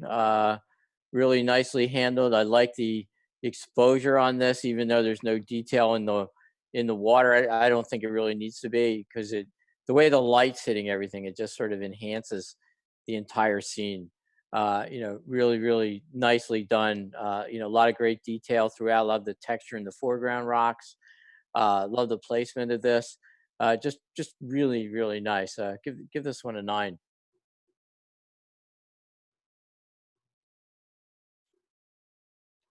Foggy night in Charleston. So this is like so amazing. I mean, it's just like when you really look at this image, it's like, you see like millions of pictures of fountains, right? And so when you want to do a picture or something like this, you really got to get it right. And if you look at this, it almost looks as if it's a double exposure. Like there's a long exposure going on in the, in the bottom and in the middle, but then on the edge of the middle, there's like all this detail in the water, and the same thing at the top where it's coming off the top of that pineapple thing. And just really neat. And if you look at the way the background is just perfectly symmetrical, those two buildings, even though they're kind of modern, sort of blasé buildings, they just work really well as part of this composition. I mean, it's just really amazing. The exposure is handled really well. The light is handled really well. It looks like there's kind of one of these misty, foggy evenings going on. Just really super nice image. 9. Ice on the beach. It's a great composition, and I'm assuming this is Iceland, that one beach that has all the ice stuff that flows up onto it. Yeah, really nice composition, the way you've got everything offset on that. You got great color in the sky and so on. But the issue I have is the image looks like there's looks like the camera was bumped or something like that when it was moved. The ice just doesn't look sharp, and it doesn't look out of focus. It almost looks like there's a blur to it, like some kind of motion. So either the ice was moving, or the camera got bumped a little bit, because you can even kind of see it sort of like a double sort of ghosting in the sky and the clouds. It's unfortunate because it's a beautiful image, and but if it was tack sharp, it would be exceptional. But unfortunately, due to that, I'm going to have to give this one a 6. Catskill Falls. Neat, simple flow in this. I like it. It's almost looks like milk, doesn't it? I mean, you get there, the lower part. It's just, it's kind of neat. And I like the foliage around it, but I think I'm not real happy with the way the foliage is moving, though, because even though there's a sense of motion, and down towards the bottom where the one sort of branch wraps around that rock on the lower right-hand corner, that kind of works. The rest of it, it's just kind of getting a little bit too blurry, particularly in the upper right-hand corner. But other than that, it's a great composition. It's a neat concept and everything. Okay, give this a 7. Fun with fireworks. All right, that's firework. Okay, this is definitely different. It actually looks kind of scary. I kind of see this sort of monster face in the middle of this, but yeah, neat idea. It's great, nice symmetrical little abstract piece of art here. It's an interesting thing to do with fireworks. It looks. I'm not. It looks to me like, I guess you put together 4 images or 2 images to kind of get patterns within the center in that, and it's a really neat concept. I think with this, if I'm just going to give a suggestion on this, is maybe bring up the saturation just a tiny bit more and really kind of make those reds and those purples and everything kind of pop a little bit more. I think it would really add a lot of dimension to this image, which already has a lot of dimension to it. But nicely done. Give it an 8. Milky Way. Nice Milky Way. Got the core coming right up above the horizon like this. Just looking at this, it's nice. It looks like there's a lot of sharpness in the stars and everything. You got your exposure just right, so nothing's blurry. You don't have a lot of star movement or anything like that. So that's really neat, and it's nicely handled. I mean, these things are not easy to do whatsoever with that. Just a couple of things I would like to sort of see. I mean, I know what a lot of astro shooters do at night is they end up doing like a 2 exposure thing where you can get some detail in the mountain. which I would like to see because it's really just, there's like nothing there in a silhouette, and it's all about the Milky Way, which is going straight up and down. But just seeing it in the landscape and seeing what those mountains look like, I think would really help this image. Plus, I'm not sure what's going on, but if you look above the horizon, there seems to be some noise in the image. And, you know, something's going on here, the way this is being presented, because I'm seeing the image change a little bit as I'm doing, like I'm seeing the noise come and then it goes away. It never completely goes away, but it's there. But, you know, it's something to look at. But, you know, all in all, it's a tough image to do. And you handled the exposure really well on this. Give this one a 7.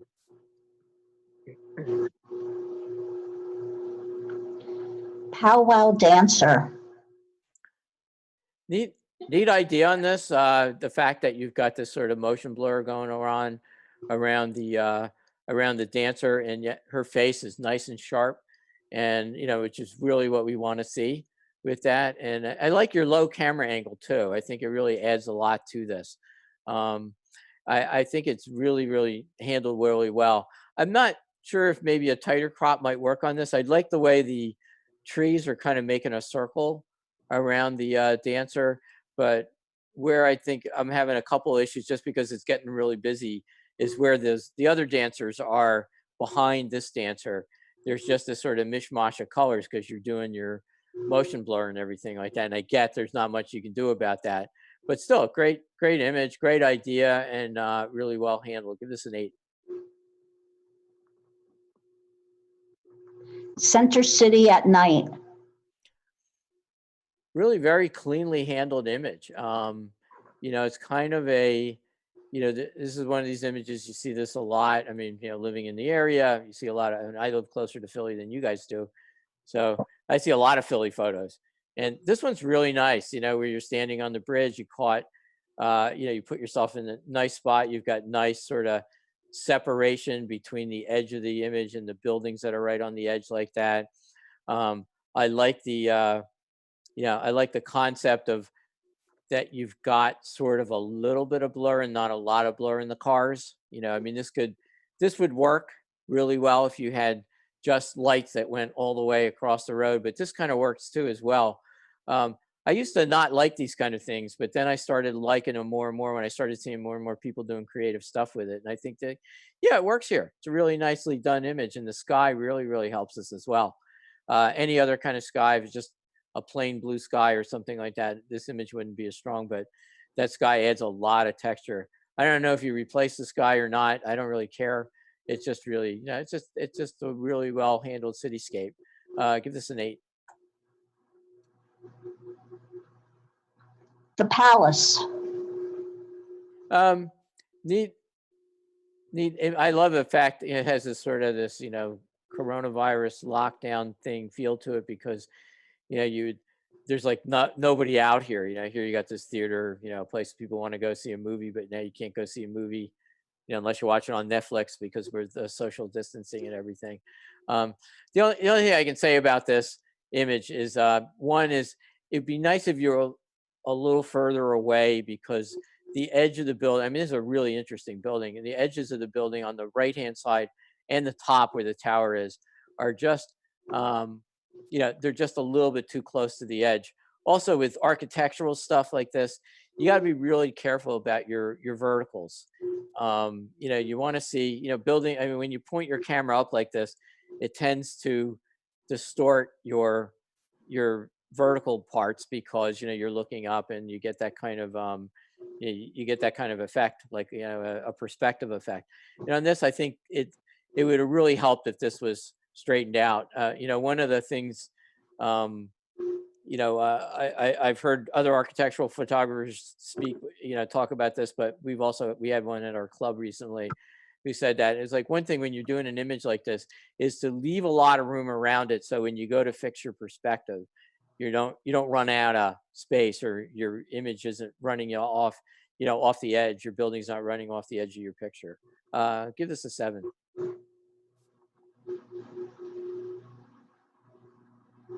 Ricketts Glen Cascade. This is a neat. This is one of the. This is like the major waterfall, at Ricketts Glen. Really nice. You know, I mean, I love the way, you know, you can kind of look at these things for hours, the way the water's kind of spilling, these little cascades spill into one thing, into another thing, into another thing. It's kind of really neat. The way that, with this image, it looks to me like the foreground rocks are a little out of focus.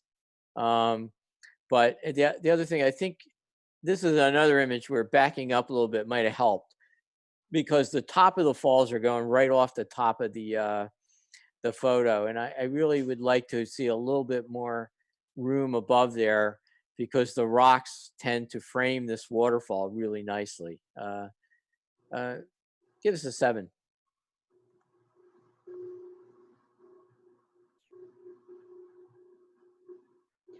Long exposure at sunrise. Excuse me a second. With that, neat idea with this. I like this image. It's very simple, right? It's very minimalist.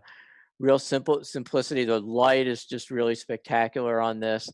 You've got, you know, you've got the sun coming up through these clouds, and it's not, you know, you can't quite see the sun there. It's probably still behind those clouds, but it's what it's doing. It's acting like as the big diffuser in the sky, and really kind of keeping your contrast in check in this.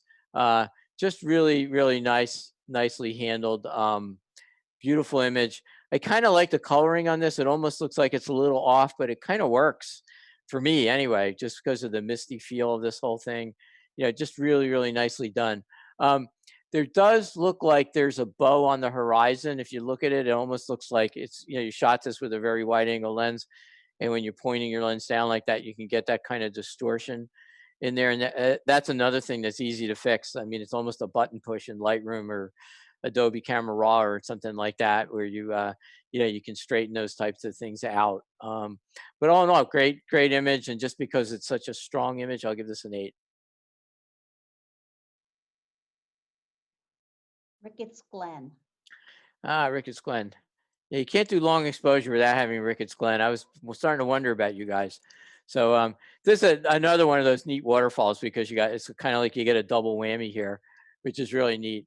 Yeah, I like this. It's a really nicely handled image. You know, it's summertime. You know, I mean, you've seen these places. I've been to this place a few times. You know, I've been in the fall, in the winter, you know, in the spring and everything. And you really handled, you know, in the summer when everything's green like this, it can really almost affect the image in a negative way. But I don't think it does here. I think the greens, because of the way the light's filtering through and everything, I think the greens really, you know, it adds a lot of texture in there.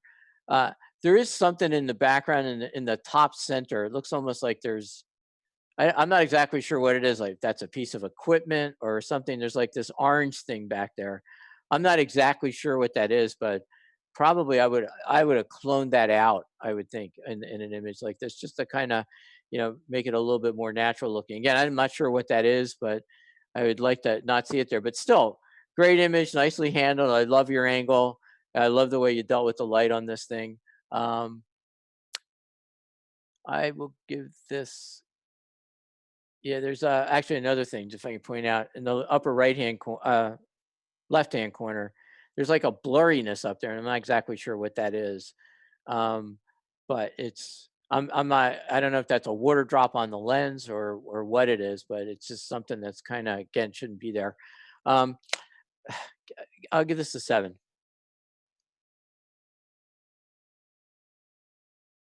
Falls with the rainbow. Yeah, I see what you're doing here. I mean, you got a great shot of this waterfall. And then you got the rainbow in here. And I see you really wanted to include the rainbow. I mean, why not? I mean, it's a rainbow, right? But I think what it is there's just a little bit too much room between the waterfall and the rainbow. And the way you could handle this one or two ways. One is you could have backed up a little bit or zoomed out a little bit and maybe include a little bit more of the sky in the foreground. And then that way it would have sort of minimalized the space between the waterfall and there and the rainbow. You know, or if you're one of the people who don't mind post-processing your stuff, you could have moved the rainbow. But as a result, I think it's almost like it's a picture of a rainbow and a picture of a waterfall, and they don't quite go together, which is unfortunate because it's a beautiful image in a very, very beautiful place. Give this guy 7. Festival ride. Wow, that's a real interesting image. I like this a lot. I mean, I like what you've done. It's got really a lot of it's taken this thing and made it really abstract, and I like this a lot. I think this image would really, really benefit from a crop, though. Particularly on the left-hand side, you've got looks like the roof of some pavilion or something like that, and everything's moving in this picture, and that's not. And it also doesn't go with the rest of the composition. So if you kind of cropped it out, I think it would help your image a little bit more, I would think. And you could almost crop the bottom out. I mean, I would experiment with cropping the flags and that thing that says Expo Wheel out as well, just to see what you get. But those aren't as bothersome because they kind of work their way into it. But that one thing kind of just doesn't, it's, yeah, I hate to say it really just doesn't belong there. But still a great image. And I think if you crop off some of the left-hand side of that image too, I think it would actually make your composition stronger overall, because it would really knock the center of that Ferris wheel really off-centered, not just up and down, but left to right as well. So give this a 7.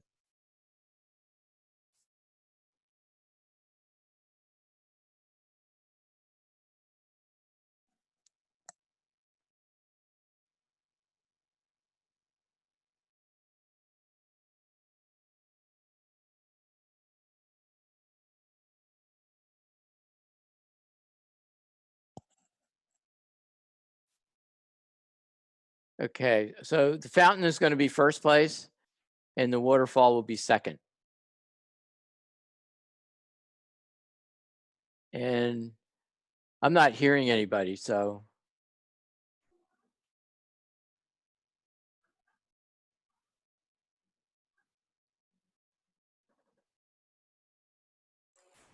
There we go.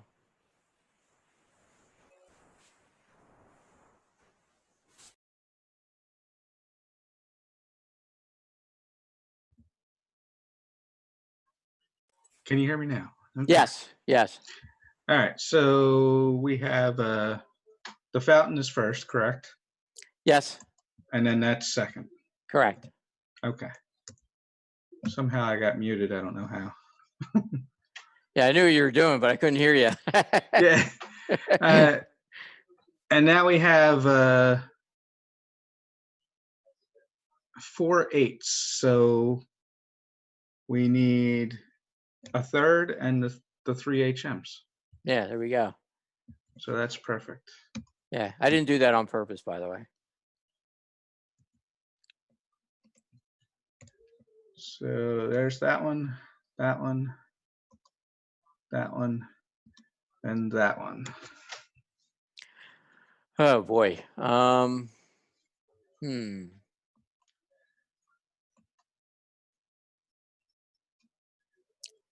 think I'll give third place to the dancer. Third place to the dancer. All right. And then the rest will be HMs. There you go. That made it easy.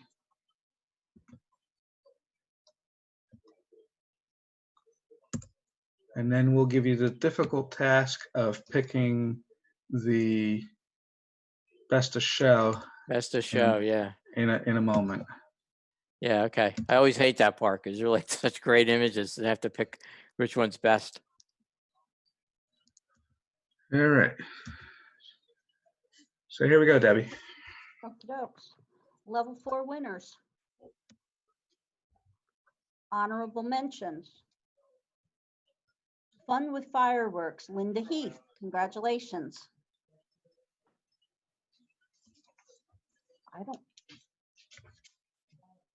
Can you hear me okay, Matt? I can hear you just fine. Okay, for some reason, John can't hear me. Okay, Center City at Night honorable mention is mine, Debbie Aniano. I think John's stealing all your internet. Yeah. Long exposure at sunrise, Lynn Podwy, honorable mention. Congratulations, Lynn. Third place, powwow dancer, Harvey Birnbaum. Congratulations, Harvey.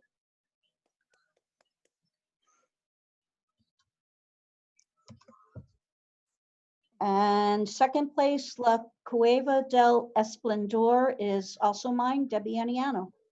Very nice. All right, give me a minute and I will put this together so you can pick the best of show.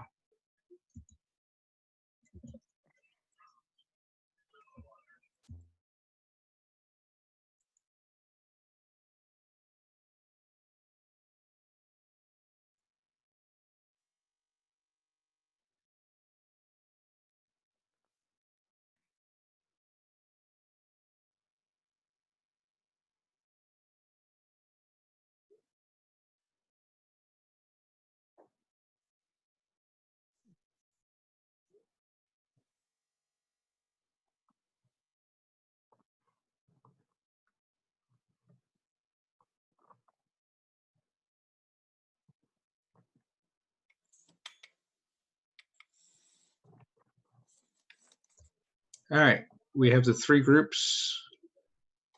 These are all the first places. I'll run through them and you can pick a best of show. Okay. Sand Gardens Fountain, Stormy Weather, and Foggy Night in Charleston. Wow, 2 fountains. It's amazing. Geez. Yeah, I'm going to have to go with the, not this fountain, but the other fountain, the one in Charleston. This fountain just, here? Yeah, it's just too perfect. I mean, it's just so gorgeous. Excellent. All right, and then we will review this contest.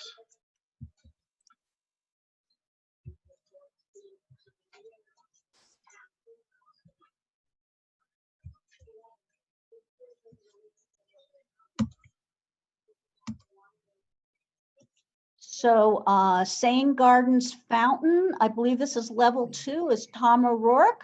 First place for level 2. Tom, do you want to tell us about your image? It's close to home.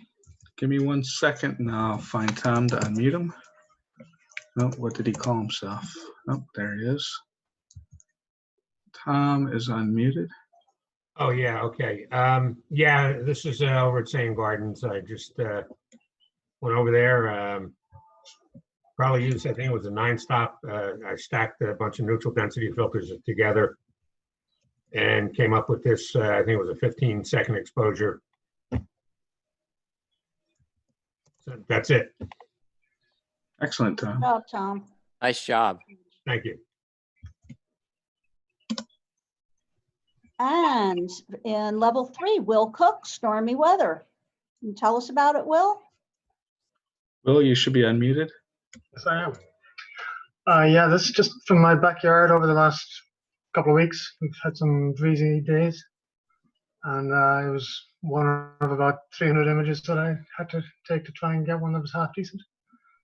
And yeah, just I liked the movement in the top of the trees, and there were someone with clear skies behind there, and that just was that didn't work at all either. What kind of f-stop did you use? Oh, it was f22 ISO 100, 4-stop neutral density, and I think it was about Cool. a 1/6 of a second. Nice. I was trying to slow things down as much as possible. Yeah, very, very nicely done. These are not easy to do. I've tried many times. Thanks.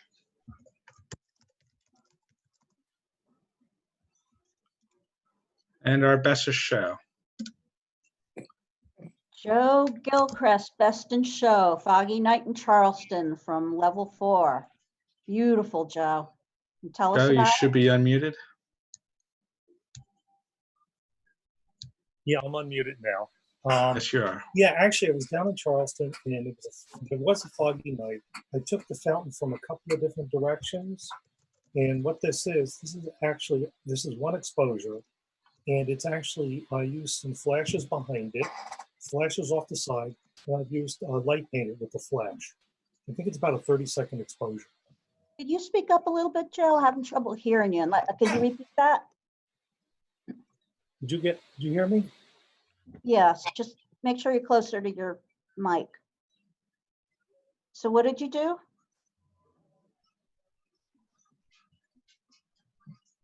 Hold on, he muted himself. I have to unmute him. Yeah, I can. Yeah, or I can. I'm sorry, you I go. think I was Yeah. muted still. We can hear you now, Joe. So it was a foggy night. We heard that part. Okay, yeah. This was a foggy night in, I was actually out in Charleston and just had a foggy night. And I decided, I saw the fountain earlier in the day. And I went out and started to shoot it. I actually have about three or four flashes with me. So what I've done is there are flashes on the side of this fountain and in the back. So it's one's actually shooting up at the middle of the fountain. And I think I've got a couple on the right and left. And then I've also been working with it, doing a light painting with another flash there. So it's somewhere about, I think it might have been about a 30-second exposure. Wow, that's amazing. Yeah, well done. Great Thank use you. of the flash. The backlighting is just stellar. Yeah, it was just one of those things. I had one pointing up at the top, at the very top of it. That's what I was trying to get. I might have flashed them a couple of times because I had some triggers with me, so I could actually shoot it. And just, I was out there. I did it. I don't know how many shots I took, but I took quite a few. Very cool image, Joe. Yeah, beautiful. Well done. All right, Rich, I appreciate it. That concludes our competition. Thank you, Rich, very much. All right, my pleasure. Always a pleasure being with you guys. Thank I'm you. going to unmute everybody. If anybody wants to stay on and talk for a little bit, you can. And you can turn your video back on or whatever you'd like to do. Everybody's unmuted. Thank you, everyone. Well done. Thanks, Rich, if you're still there. Yeah, I'm here. You're very welcome. Well, thank you, Rich. All right.